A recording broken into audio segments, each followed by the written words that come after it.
नमस्कार, साथ की बड़ी बात में आप सभी दर्शकों का बहुत स्वागत है। मैं हूं आपके साथ राहुल सौमित्र। सबसे पहले देखते हैं हेडलाइंस।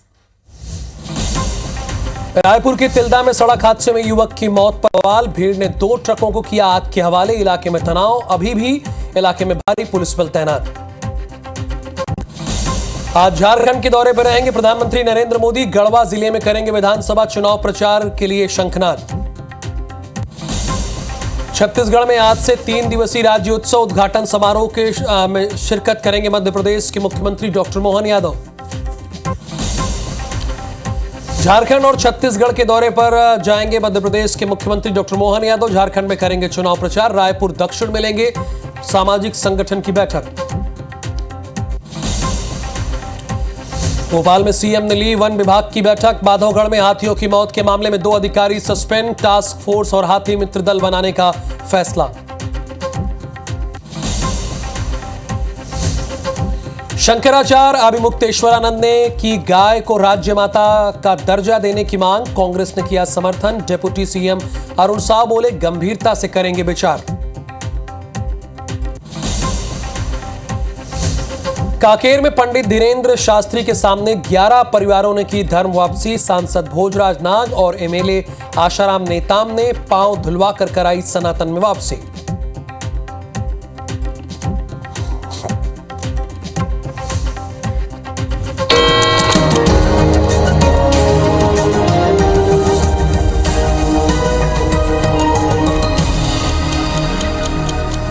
और अब नजर डालते हैं सुबह 7 बजे की 7 बड़ी खबरों पर। तो पहली बड़ी खबर यही है कि केंद्रीय मंत्री गिरिराज सिंह ने वक्फ बोर्ड को लैंड माफिया बताया है। ये पहली बड़ी खबर है। अब दूसरी खबर पर आते हैं। दिल्ली से जुड़ी हुई। दिल्ली में छठ पूजा के आयोजन में आप और बीजेपी में तकरार हो गई है। तीसरी, वाराणसी में लगे अब बटेंगे तो बांग्लादेश की तरह कटेंगे के पोस्टर। चौथी खबर, प्रधानमंत्री मोदी से मिले हैं यूपी के सीएम योगी आदित्यनाथ। कुंभ में आने का न्योता दिया है। पांचवी खबर, झारखंड के चुनाव प्रचार में आज मोदी भरेंगे पुकार। छठी खबर, दिल्ली में कार चालक ने ट्रैफिक पुलिस को बोनट पर घसीटा है।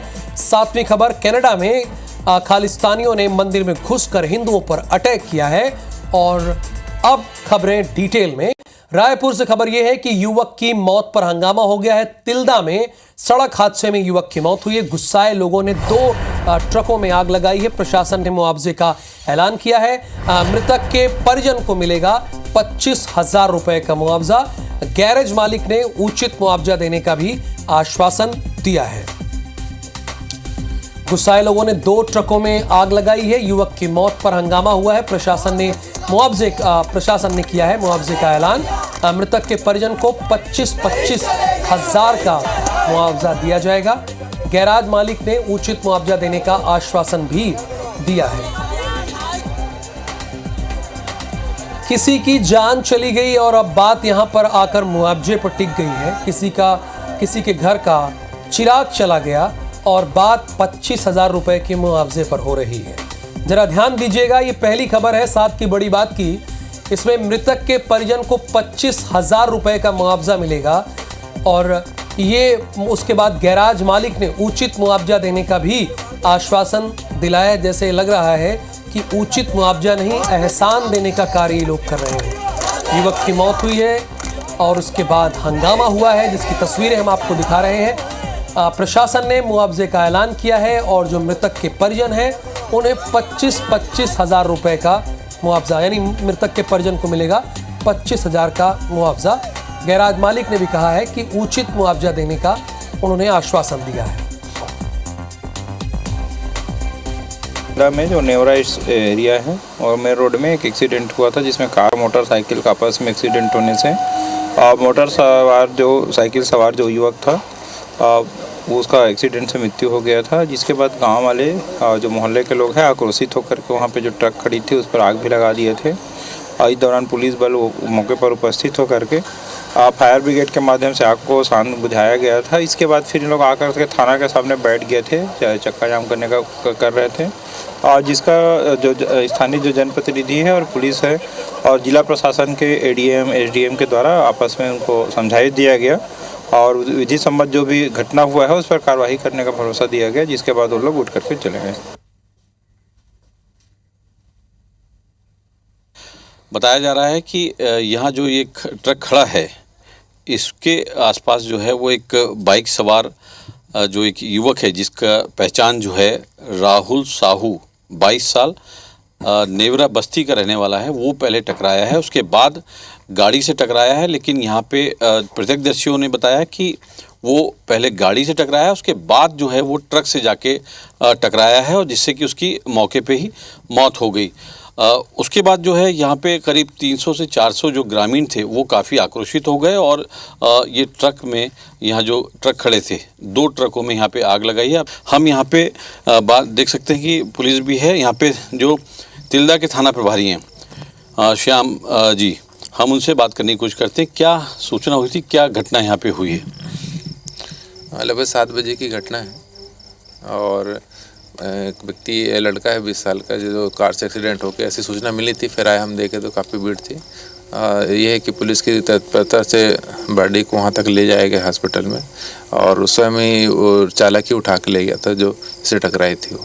जी, फिलहाल अभी जो पुलिस है वो इस जांच में जुटी हुई है कि वो जो युवक है वो पहले जो एक डस्टर गाड़ी थी उससे टकराया है, फिर ट्रक से टकराया है और फिर या फिर ये ट्रक से टकराने के बाद वो डस्टर गाड़ी से टकराया है। फिलहाल आप देख सकते हैं कि ये नज़ारा जो है ये सारसी ट्रेडर्स के बाहर का है। कैमरामैन दीपक रत्नाकर के साथ तहसीन जैदी, IBC 24, तिल्दा, रायपुर। और अगली खबर जो है वो सख्ती से है। सड़क हादसे में 3 युवकों की मौत हुई है। तेज रफ्तार ट्रक ने बाइक को टक्कर मारी है। पुलिस ने ट्रक ड्राइवर को गिरफ्तार किया है। ये डभरा खरसिया मार्ग पर एक बोड़ा सागर पड़ता है, वहीं पर यह हादसा हुआ है और इस सड़क हादसे में 3 युवकों की जान चली गई है। तेज रफ्तार ट्रक ने बाइक को टक्कर मारी है। पुलिस ने ट्रक ड्राइवर को फिलहाल गिरफ्तार किया है। ये डबरा खरसिया मार्ग के बोड़ा सागर के पास हादसा हुआ है, जहां पर तेज रफ्तार ट्रक की टक्कर की वजह से 3 लोगों की जान चली गई है। पुलिस ने ट्रक ड्राइवर को गिरफ्तार किया है। तेज रफ्तार की वजह से यह हादसा हुआ है।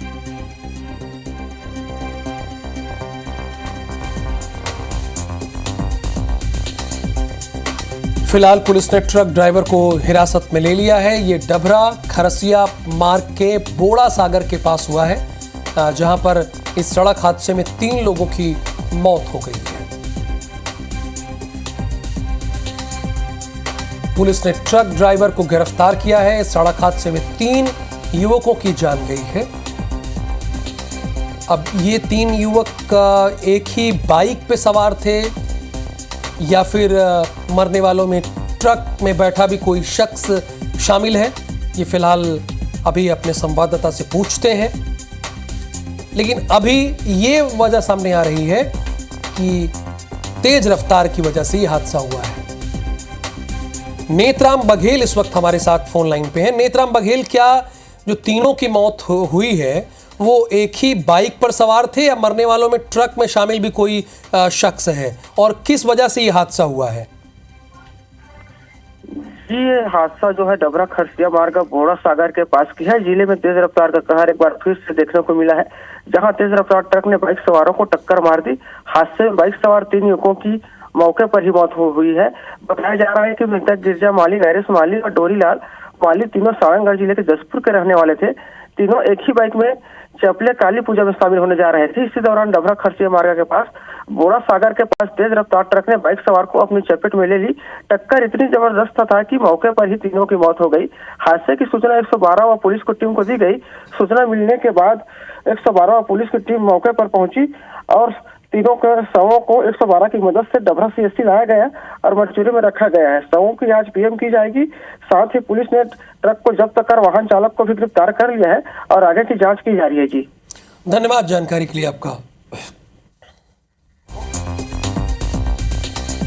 अंबिकापुर में बदमाशों ने उत्पात मचाया है। पार्षद के घर पर हमला बोला है। तोड़फोड़ के बाद जमकर हंगामा किया गया है। लाठी डंडे से लैस बदमाशों ने हमला किया है। पुलिस के पहुंचने पर ये बदमाश भाग खड़े हुए हैं। अंबिकापुर में बदमाशों ने जमकर उत्पात मचाया है। तोड़फोड़ के बाद जमकर हंगामा भी इन लोगों ने किया है। जिसकी तस्वीरें भी हम आपको दिखा रहे हैं। लाठी डंडे से लैश बदमाशों ने हमला किया है। अंबिकापुर में बदमाशों ने हमला किया है। पुलिस के पहुंचने पर ये बदमाश वहां से भाग खड़े हुए हैं।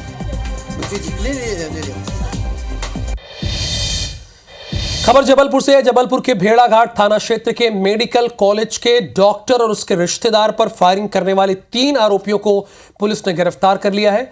पुलिस ने आरोपियों से पिस्टल और कारतूस भी बरामद किया है। हमलावरों ने कार से बाइक को कट लग जाने की मामूली सी बात पर फायरिंग की थी, जिसमें डॉक्टर के रिश्तेदार को गोली लगी थी, जिससे वो गंभीर रूप से घायल हुआ था। दोनों घटनाओं की संवेदनशील प्रवृत्ति को देखते हुए टीम का गठन किया गया, जिसमें लगातार सीनियर अधिकारी मॉनिटरिंग करते रहे। फाइनली उस घटना का डिटेक्शन हुआ है और इसमें जो घटना करने के आरोपी हैं उनको इसमें अरेस्ट किया गया है। अब इनका आगे PR लेके और पूछताछ की जाएगी। उसमें जो भी तथ्य आएंगे उस हिसाब से अग्रिम कार्रवाई की जाएगी। अगर बात की जाए रायपुर की, तो रायपुर के तिल्दा इलाके में वार्ड नंबर 8 में एक युवक की लाश की गुत्थी सुलझाते हुए पुलिस ने आरोपी साले को गिरफ्तार कर लिया है। पुलिस ने बताया कि मृतक का साला अपने बड़े पिता की बेटी को भगाकर लव मैरिज करने से नाराज था। शुक्रवार को नेवरा में ही खमार कुआं नाला के पास शराब पीने के दौरान जीजा साले में इसी बात को लेकर विवाद हुआ। आरोपी ने अपने जीजा पर चाकू से हमला करके मौत के घाट उतार दिया और मृतक की मोटरसाइकिल लेकर वहां से भाग खड़ा हुआ। प्रधानमंत्री मोदी का आज झारखंड का दौरा है। आज झारखंड रहेंगे देश के प्रधानमंत्री नरेंद्र मोदी। गढ़वा और चाईबासा में चुनावी रैली करेंगे। गढ़वा में रैली को संबोधित करेंगे। पार्टी प्रत्याशियों के समर्थन में चुनाव प्रचार करेंगे। झारखंड में 13 और 20 नवंबर को मतदान होना है, यानी 2 चरणों में मतदान होना है। जहां 2 राज्यों में चुनाव हो रहा है, इसके साथ कई राज्यों में उपचुनाव हो रहा है, जिसमें से छत्तीसगढ़, मध्य प्रदेश, उत्तर प्रदेश भी शामिल है। लेकिन झारखंड ही एक ऐसा राज्य है जहां पर 2 चरणों में चुनाव हो रहा है। महाराष्ट्र में भी एक ही चरण में चुनाव संपन्न कराया जा रहा है।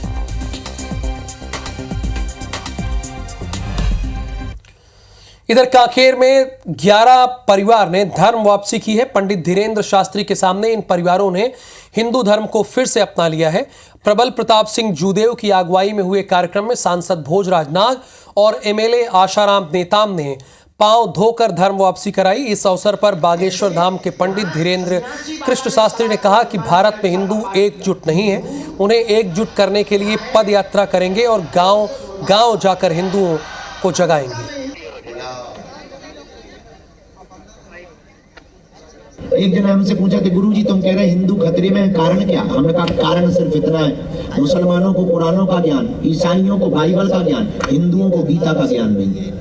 इसलिए हमने प्रण लिया है गांव गांव जाएंगे, हिंदुओं में अलग जगाएंगे। छत्तीसगढ़ में गाय को राज्य माता का दर्जा देने की मांग ने एक बार फिर से जोर पकड़ लिया है, जिसे हवा दी है शंकराचार्य अभिमुक्तेश्वरानंद सरस्वती ने।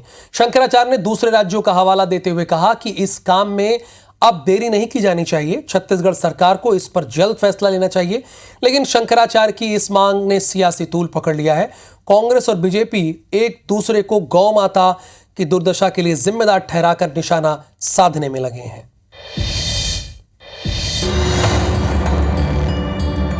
हिंदुओं की माता को काट काट के कब तक बेचते रहोगे? भारतीय जनता पार्टी की सरकार जहाँ जहाँ है राज्य माता का दर्जा देना चाहिए। लेकिन भारतीय जनता पार्टी को राजनीति करना है, जिसमें हम लोग क्या कर सकते हैं? गौ माता की कैसे दुर्दशा इनके कार्यकाल में हुई है, कैसे गौ तस्करी को इन लोगों ने बढ़ावा दिया है। गाय एक बार फिर सियासत के केंद्र में है। उसे राज्य माता का दर्जा दिए जाने की मांग फिर से तेज हो गई है। शंकराचार्य अभिमुक्तेश्वरानंद ने छत्तीसगढ़ सरकार से इसकी मांग की है। हाल ही में महाराष्ट्र सरकार ने गाय को राज्य माता का दर्जा दिया है। शंकराचार्य ऐसी व्यवस्था छत्तीसगढ़ में भी चाहते हैं। शंकराचार्य ने यहाँ तक कहा कि हिंदुओं के देश में हिंदुओं की माता को कब तक काटते रहेंगे। जल्दी से जल्दी यही जो गोवर्धन पूजा हुई या आगे गोपाष्टमी आ रही है, यहाँ के मुख्यमंत्री जी को चाहिए कि गौ को राज्य माता घोषित कर दें, छत्तीसगढ़ महतारी घोषित कर दें। हाँ, क्यों देर कर रहे हैं? आखिर देखो, करना पड़ेगा। आज नहीं तो कल हिंदुओं के देश में हिंदुओं की माता को काट काट के कब तक बेचते रहोगे? शंकराचार्य के इस बयान के बाद कांग्रेस की भी प्रतिक्रिया सामने आई है। कांग्रेस नेताओं ने जहां एक तरफ शंकराचार्य के बयान का समर्थन किया, वहीं साया सरकार को चुनौती दे डाली कि छत्तीसगढ़ में गाय को राज्य माता का दर्जा देकर दिखाएं। कांग्रेस ने आरोप लगाया कि बीजेपी गाय के नाम पर सिर्फ राजनीति करती है। सरकार अगर ऐसे कोई प्रस्ताव विधानसभा में लाएगी तो कांग्रेस उसका समर्थन करेगी। देखिए, किसी भी चीज़ की मांग परिस्थितियां तय करती है। परिस्थितियां मांग कर रही हैं तो फिर सरकार को निर्णय लेना चाहिए।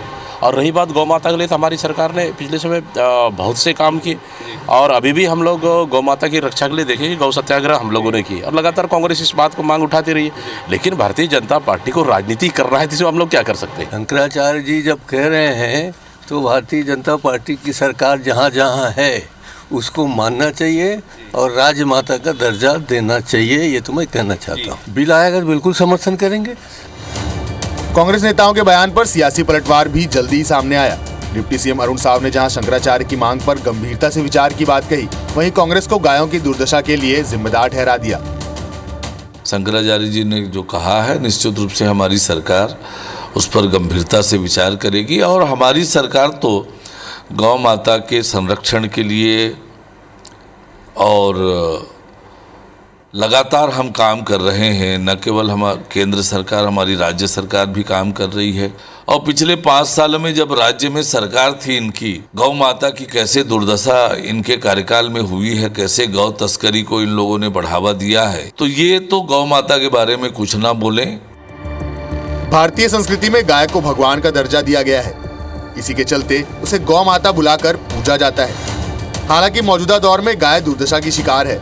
चारागाहों की कमी और शहरीकरण के चलते गाय सड़कों पर भोजन के लिए भटकने को मजबूर है। गौशालाओं की अव्यवस्था और बदइंतजामी भी इसकी एक बड़ी वजह है। ऐसे में अगर गाय को राज्य माता का दर्जा दिया जाता है तो इससे गायों के प्रति सम्मान जरूर बढ़ जाएगा।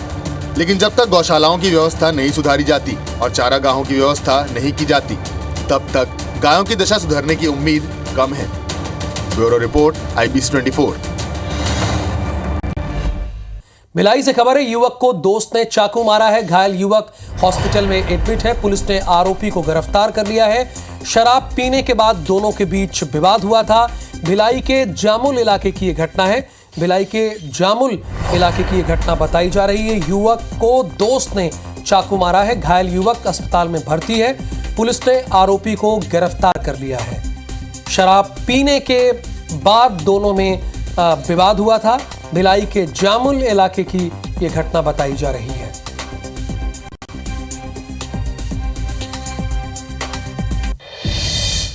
पूर्व मंत्री प्रदीप जायसवाल और वारा सिवनी विधायक विवेक पटेल के बीच जुबानी जंग खत्म होने का नाम नहीं ले रही है।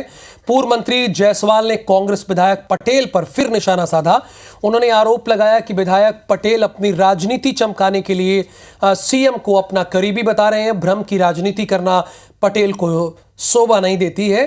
इतना ही नहीं, उन्होंने ये भी कहा कि कांग्रेस विधायक ने मुख्यमंत्री के नाम जितने भी पत्र लिखे हैं उनमें से एक भी काम ये स्वीकृत नहीं करा पाए हैं। मुख्यमंत्री कार्यालय से उन्हें जो जानकारी मिली है, जिन 18 विधानसभाओं में एक भी काम स्वीकृत नहीं हुए हैं उसमें वारा सिवनी विधानसभा भी शामिल है। उन 18 विधानसभा क्षेत्र में जिन विधायकों का एक भी प्रस्ताव मुख्यमंत्री ने स्वीकार नहीं किया और 1 रुपए की राशि भी वहाँ पर विकास के लिए नहीं दी, उसमें वारासिवनी का नाम, विधायक का नाम चलता है और हमारा विधायक फोटो लगा के चलता है, तो वहाँ पूरा भंडा पड़ गया। एक भी प्रस्ताव को स्वीकृति वारासिवनी ने मुख्यमंत्री ने नहीं दिया। ये जबरदस्ती मुख्यमंत्री फोटो लगा के लोगों को गुमराह कर, झूठी राजनीति। इधर बलौदा बाजार के दामाखेड़ा स्थित कबीर आश्रम में हुए हमले को लेकर कबीर पंथ के गुरु प्रकाश मुनि साहब ने प्रेस कॉन्फ्रेंस करके अपनी बात को रखा है। उन्होंने बताया कि साल 2020 में कबीर आश्रम के नाम से सांस्कृतिक विभाग से 10 लाख रुपए स्वीकृत हुए थे, जिस राशि को सरपंच ने बोगस बिल लगाकर गबन कर लिया। जिसकी शिकायत आश्रम के लोगों ने सिमगा थाने में की थी, जिसको लेकर सरपंच पति आश्रम के प्रति दुर्भावना रखने लगे। लिहाजा पटाखे जलाने के मामूली विवाद पर जान से मारने की नीयत से आश्रम पर हमला कर दिया। इधर इस पूरे मामले में अब तक पुलिस ने सरपंच पति समेत 16 लोगों को गिरफ्तार किया है।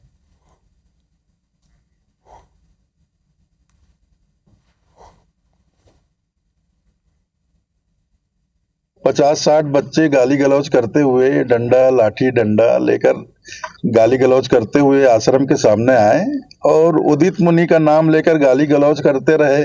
उदित मुनि को बाहर बुलाने लगे कि उदित मुनि को बाहर निकालो, हमें हिसाब बराबर करना है। अब वो किस बात का हिसाब बराबर करना चाहते थे ये तो हमें नहीं पता, लेकिन उन्होंने बहुत उत्पात किया, जबरदस्ती आश्रम में घुसने का प्रयास किया। अब बात करते हैं बांधवगढ़ टाइगर रिजर्व की। यहां पर 10 हाथियों की मौत को लेकर 2 अधिकारियों को निलंबित कर दिया है। मुख्यमंत्री डॉक्टर मोहन यादव ने वन विभाग की समीक्षा बैठक ली है। इसके बाद सहायक वन संरक्षक फतेह सिंह नीनामा और टाइगर रिजर्व के वन संरक्षक गौरव चौधरी को सस्पेंड कर दिया गया। मुख्यमंत्री डॉक्टर मोहन यादव ने कहा कि हाथियों की मौत की वजह का पता पोस्टमार्टम रिपोर्ट के बाद पता चलेगा, लेकिन फिलहाल लापरवाही बरतने के आरोप में 2 अधिकारियों को सस्पेंड किया जा रहा है। सीएम डॉक्टर मोहन यादव ने बैठक में कई बड़े फैसले लिए। हाथियों के दल के अस्थायी प्रबंधन के लिए टास्क फोर्स बनाया जाएगा। विशेष प्रबंधन के लिए दूसरे राज्यों को बेस्ट प्रैक्टिस को शामिल किया जाएगा। फसलों को सुरक्षित करने के लिए वन विभाग को सोलर फेसिंग कराने के निर्देश दिए जाएंगे। हाथी मित्रों का दल बनाने का भी निर्णय लिया गया। ऐसी घटनाओं में जनहानि होने पर 8 लाख रुपए आर्थिक सहायता और 25 लाख रुपए बढ़ाकर, यानी जो 8 लाख था 25 लाख रुपए बढ़ाकर दिया गया। घटनाओं की पुनरावृत्ति नहीं हो इसके लिए विशेषज्ञों को बुलाया जा रहा है। हाथियों का दल अब स्थायी रूप से मध्य प्रदेश में रहने लगा है, इसलिए जिला प्रशासन जागरूकता अभियान चलाएगा। उसमें अभी तक की जानकारी में कोई अलग से कीटनाशक या कोई ऐसी घटना जिसमें कोई दूसरा पक्ष इन्वॉल्व हो अभी तक तो नहीं आई है, लेकिन पोस्टमार्टम की रिपोर्ट अब अभी 2-3 दिन में आना बाकी है। फील्ड डायरेक्टर को हमने इस घटना में फ़ोन बंद करना, छुट्टी से न लौटना, ऐसे कई कारण से उनको सस्पेंड किया है। साथ ही साथ प्रभारी SCF फतेह सिंह नीनामा को भी इस लापरवाही में सस्पेंड किया है। और आगे देखिए हमर बानी हमर गोट। फिलहाल मुझे दीजिए अनुमति। नमस्कार।